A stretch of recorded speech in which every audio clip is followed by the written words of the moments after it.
코인을 이야기하는 시간, 코인탐. 지금 시작합니다. 최근 CBDC에 대한 소식이 계속해서 나오고 있습니다. 중국을 비롯하여 여러 나라에서 도입을 했거나 검토 중인 것으로 확인되고 있습니다. 그렇다면 CBDC는 어떤 것인지 알아보도록 하겠습니다. CBDC, 즉 중앙은행 디지털화폐는 지폐나 동전 같은 실물 화폐를 대체하거나 보완하기 위해 중앙은행이 직접 발행하는 전자적 형태의 화폐를 의미합니다.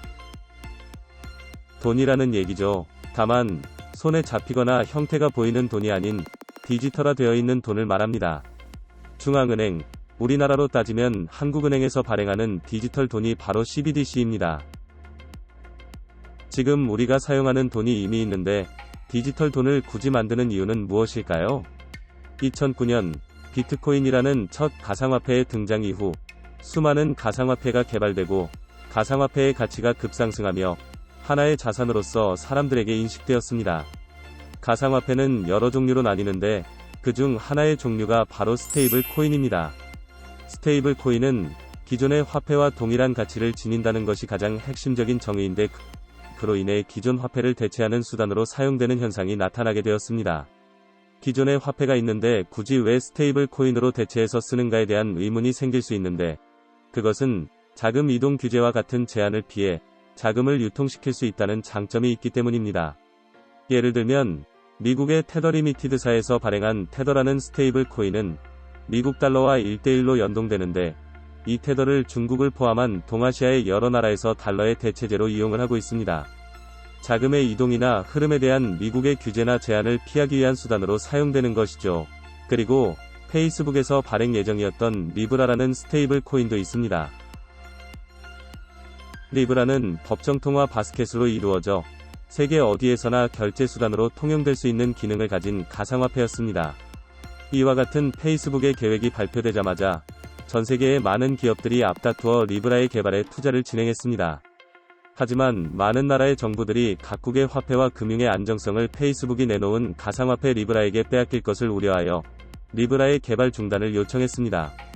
페이스북은 결국 당초의 계획을 대폭 수정하여 리브라라는 이름에서 DM이라는 이름으로 명칭을 변경하고 통화 바스켓에 연동되는 방식이 아닌 단일 통화에 연동되는 방식의 스테이블 코인으로 변경하여 개발하고 있습니다.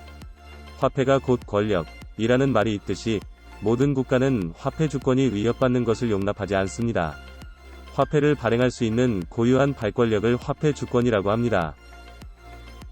그리고 이 화폐 주권은 국가가 가지고 있어야만 하는 것이죠. 이것이 CBDC가 나오게 된 가장 큰 이유 중 하나입니다. 가상화폐가 자신의 통제권한 밖에서 자신의 화폐가 가진 힘을 계속해서 빼앗고 있기 때문에 화폐 주권을 지키기 위해 직접 디지털 화폐를 만들기 시작한 것이죠. CBDC는 말 그대로 일반 화폐를 디지털화한 것이므로 일반 화폐와 똑같이 사용할 수 있습니다. 다시 말하면 CBDC는 가상화폐이지만 일반 화폐와 똑같은 가치를 가지고 있고 중앙은행에서 통제를 하기 때문에 그 가치가 급변하는 일이 발생하지 않는 것이죠. CBDC는 정부의 주도로 만들어진 화폐 시스템이란 것인데 그렇다면 CBDC를 도입하게 되면 좋은 점은 무엇일까요? 우선 화폐의 발행 비용을 절감할 수 있습니다.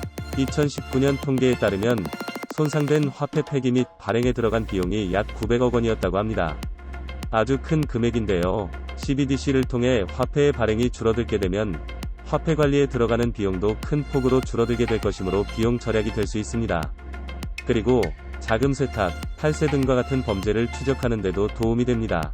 현금은 누가 얼마를 은닉했는지 확인하기가 어렵지만 CBDC는 관련 기록이 계속해서 남기 때문에 이런 범죄가 발생한다면 추적 또는 확인 작업이 용이하게 되므로 범죄 발생률을 낮추는 데 도움이 될 수 있습니다. 하지만 너무 투명하게 관리 감독이 가능하기 때문에 정부의 개인에 대한 금융거래 사찰 가능성에 대한 우려의 목소리가 높아지고 있는 것도 사실입니다. 마음만 먹으면 얼마든지 추적 조회가 가능하니까요. 그리고 모바일 기기 또는 은행 계좌가 없는 소외계층은 현금이 줄어든 사회에서 평등한 생활을 하기 어려워진다는 점 역시 문제로 대두되고 있습니다. 그럼에도 불구하고 CBDC를 도입하는 나라들이 많아지고 있습니다. 중국은 2022년 베이징 동계올림픽이 열리는 2월부터 외국인도 디지털 위안화를 사용하도록 하겠다고 밝힌 바 있습니다. 선전 시민 5만 명에게 200 디지털 위안을 나눠주어 디지털 위안화 시범 사업을 실시하기도 하였습니다. 최근 홍콩, 태국 등과 CBDC 국가 간 실시간 지급 결제 서비스를 검토하였는데, 이는 위안화를 국제화로 사용하게 만들기 위한 의도가 깔려있는 것으로 분석되고 있습니다.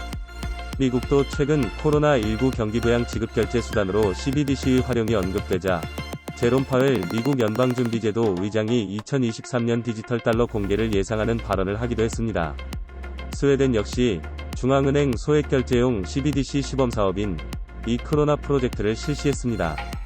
스웨덴 은행은 소매 분야 현금 사용 비율이 급격하게 줄면서 이크로나 프로젝트를 실시하게 되었다고 밝혔습니다.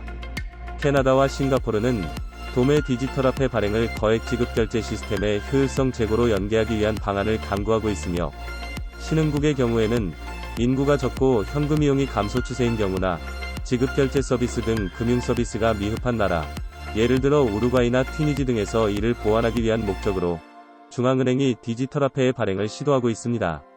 우리나라는 한국은행을 중심으로 올해 CBDC 시범사업을 진행할 예정입니다. 국내는 현금 수요가 여전히 상존하고 다수 업체가 소액 지급 서비스를 제공하기에 CBDC에 반대하는 입장이었으나, 코로나19 대유행으로 비대면 결제 방식이 부각되면서 최근 들어 입장을 바꾸었습니다.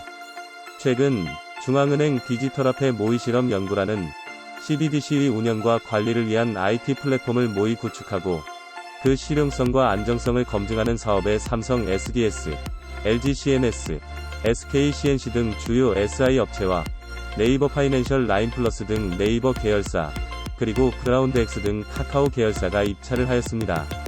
국내 블록체인 업계에서 가장 규모 있는 5업체가 모두 참가 의사를 밝힌 공공사업은 이번이 처음으로 앞으로 CBDC가 얼마나 중요한 역할을 담당할지 예상하게 해주는 부분입니다. 그리고 입찰 결과 카카오 계열사인 그라운드X가 CBDC 모의실험 연구사업 우선 협상 대상자로 선정되었습니다. CBDC는 정부의 화폐 주권을 지키는 데 필요한 하나의 주요 수단이 되므로 일정 기간이 지나면 거의 모든 나라가 사용을 하게 될 것으로 예상이 됩니다.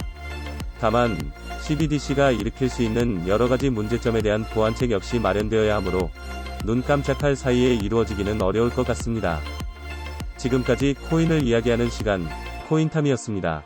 좋아요와 구독은 콘텐츠를 만드는 데 커다란 힘이 됩니다. 감사합니다.